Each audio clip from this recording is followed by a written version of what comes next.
What started out as a love for playing pinball has now turned into a business. In tonight's Eye on KELOLAND, Sarah McDonald introduces you to the two brothers behind this business and how it's grown into much more than they ever expected.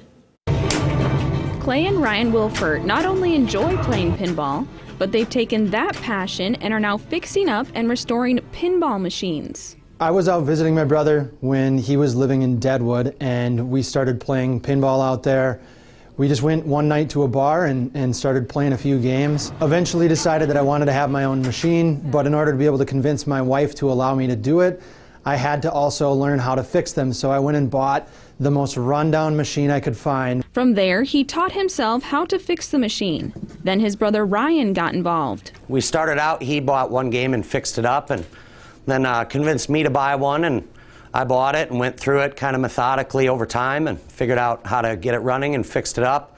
And then sold that to a guy out in Mobridge, South Dakota, and then started buying more. I think I bought two after that, fixed those up, and pretty soon I filled my entire living room with pinball machines. About a year and a half ago, they started their business, Retro Bros Pinball. It grew from us just playing a few games of pinball and then learning how to fix them and loving the process of fixing and restoring them and taking things that are really, some people see as junk in their garage, to something that people can come here and play.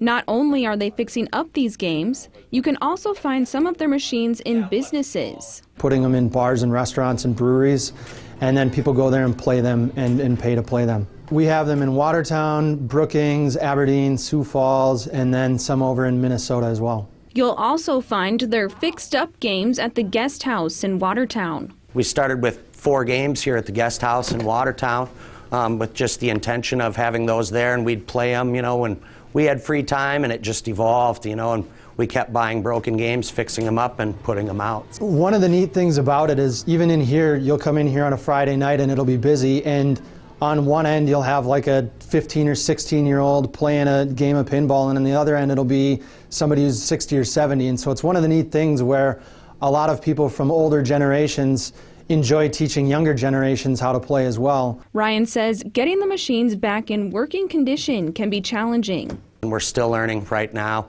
We've used each other as resources quite a bit, just to go back and forth, and then the internet too, just going on and looking at guides and talking to people on forums about how to fix them. But you know, really with the help of the communities online and with each other's help, we've been able to fix almost everything we've encountered. And now this business has grown into much more than these two could have imagined.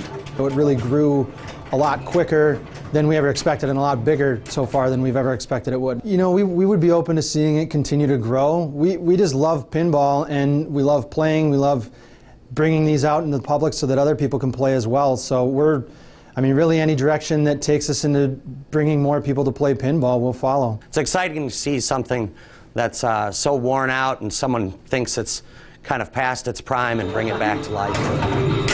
With Eye on KELOLAND, I'm Sarah McDonald. What a fun hobby. Now, they have also started pinball leagues. Originally, they only had league one night a week, but they've had a high interest that they've added more days for their leagues.